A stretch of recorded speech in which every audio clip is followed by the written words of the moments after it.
ರೇಣುಕಾಸ್ವಾಮಿ ಅಮಾನುಷ ಹತ್ಯೆ ಪ್ರಕರಣದಲ್ಲಿ ಜೈಲು ಹಕ್ಕಿಯಾಗಿರುವಂತಹ ದರ್ಶನ್ಗೆ ಮನೆಯೂಟದ ಭಾಗ್ಯ ಸಿಗುತ್ತಾ ಇಲ್ವಾ ಅನ್ನೋ ಪ್ರಶ್ನೆಗೆ ಇನ್ನಷ್ಟು ದಿನಗಳ ಕಾಲ ಅವ್ರು ಕಾಯ್ಬೇಕಾಗಿ ಬರ್ತಾ ಇದೆ ಅನ್ನೋದು ಗೊತ್ತಾಗ್ತಾ ಇದೆ. ಆಗಸ್ಟ್ 20ನೇ ತಾರೀಕು ತನಕ ದರ್ಶನ್ಗೆ ಜೈಲೂಟವೇ ಗಟ್ಟಿ ಅನ್ನುವಂತಹ ವಿಚಾರ.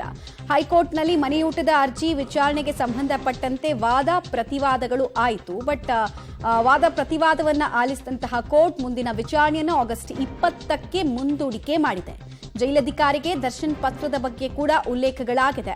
10 ದಿನದ ಒಳಗಡೆ ಜೈಲಧಿಕಾರಿಗಳು ಈ ವಿಚಾರದಲ್ಲಿ ಡಿಸಿಷನ್ ಅನ್ನ ಕೈಗೊಳ್ಳಬೇಕು, ಈ ಬಗ್ಗೆ ಕೋರ್ಟ್ಗೆ ತಿಳಿಸಬೇಕು ಅಂತ ಹೇಳಿ ವಿಚಾರಣೆಯನ್ನ ಮುಂದೂಡಲಾಗಿದೆ. ಅಲ್ಲಿಗೆ ಇನ್ನಷ್ಟು ದಿನಗಳ ಕಾಲ ಮನೆಯಿಂದ ಊಟ ತರಿಸಬೇಕು ಅಂತ ಅಂದ್ರೆ ದರ್ಶನ್ ಕಾಯಲೇಬೇಕಾಗಿ ಬರ್ತಾ ಇದೆ. ಈಗಾಗಲೇ ಮ್ಯಾಜಿಸ್ಟ್ರೇಟ್ ಕೋರ್ಟ್ನಲ್ಲಂತೂ ಅವರಿಗೆ ಕಾನೂನಿನ ಹಿನ್ನಡೆ ಆಗಿದೆ.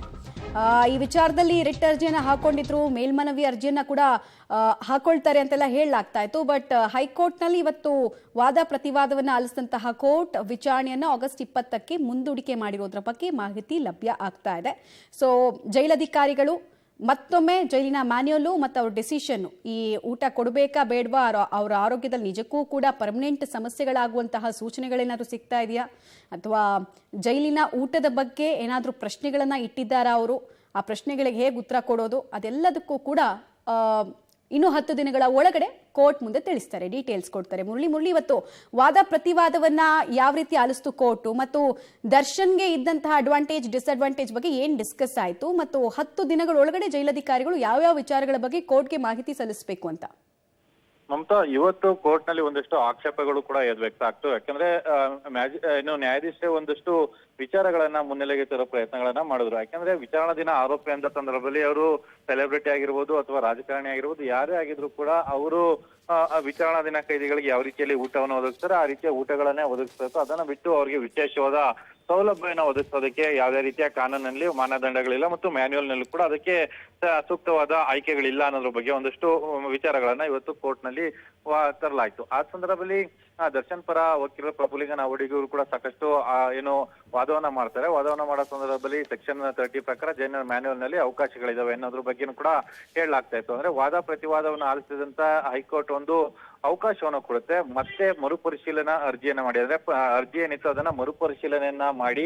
ಯಾಕಂದ್ರೆ ದರ್ಶನ್ ಅವರು ಕಳೆದ 17ನೇ ತಾರೀಕಿಂದನೂ ಕೂಡ ನಿರಂತರವಾಗಿ 3-4 ಬಾರಿ ಜೈಲಿನ ಅಧಿಕಾರಿಗಳಿಗೆ ಮತ್ತು ಜೈಲಿನ ಆಸ್ಪತ್ರೆಯ ವೈದ್ಯಾಧಿಕಾರಿಗಳೇನಿದ್ರು ಅವ್ರಿಗೆಲ್ಲರಿಗೂ ಕೂಡ ಪತ್ರವನ್ನ ಬರೆದಿದ್ದಾರೆ. ಅದನ್ನ ಮರುಪರಿಶೀಲನೆಯನ್ನ ಮಾಡಿ ನೀವು ಊಟವನ್ನ ಕೊಡಬಹುದಾ ಕೊಡಬಾರ್ದಾ ಅನ್ನೋದ್ರ ಬಗ್ಗೆ ಒಂದು ತೀರ್ಮಾನವನ್ನ ತೆಗೆದುಕೊಂಡು ಅದಾದ ಬಳಿಕ ಹೈಕೋರ್ಟ್ ನ ಗಮನಕ್ಕೆ ತರಬೇಕು ಅಂತ ಹೇಳಿ ಒಂದು ಸೂಚನೆಯನ್ನ ಕೊಟ್ಟಿರುವಂತದ್ದು. ಅಂದ್ರೆ ಇನ್ನು 10 ದಿನಗಳ ಕಾಲದ ಒಳಗಾಗಿ ದರ್ಶನ್ ಅವರ ಅರ್ಜಿಗೆ ಯಾವ ರೀತಿಯಲ್ಲಿ ರೆಸ್ಪಾಂಡ್ ಮಾಡ್ತಾರೆ. ಯಾಕಂದ್ರೆ ಜೈಲಾಧಿಕಾರಿಗಳಿಗೆ ಅವಕಾಶಗಳಿದೆ, ಅವ್ರಿಗೆ ಊಟವನ್ನ ಕೊಡಲು ವಿಚಾರಕ್ಕೆ ಅವಕಾಶಗಳಿದಾವೆ. ಅವಕಾಶಗಳನ್ನ ಬಳಸ್ಕೊಳ್ಬಹುದಾ ಅಥವಾ ನೀವು ಕಂಪ್ಲೀಟ್ಲಿ ರಿಜೆಕ್ಟ್ ಅನ್ನ ಮಾಡ್ತೀರಾ ಅನ್ನೋದ್ರ ಬಗ್ಗೆ ಒಂದು ಹೈಕೋರ್ಟ್ ಗಮನಕ್ಕೆ ತನ್ನಿ ಅಂತ ಹೇಳಿ ಆಗಸ್ಟ್ 20ನೇ ತಾರೀಕು ವಿಚಾರಣೆಯನ್ನ ಮುಂದೂಡಿಕೆ ಮಾಡಿರುವಂತದ್ದು. ಹಾಗೆ ದರ್ಶನ್ಗೆ ಇನ್ನು 10 ದಿನದ ಒಳಗಾಗಿ ಊಟ ಸಿಕ್ಕುತ್ತಾ ಸಿಕ್ಕಲ್ವಾ ಅನ್ನೋದು ಜೈಲಾಧಿಕಾರಿಯ ವಿವೇಚನಾಧಿಕಾರಕ್ಕೆ ಬಿಟ್ಟಿದಂಥದ್ದು.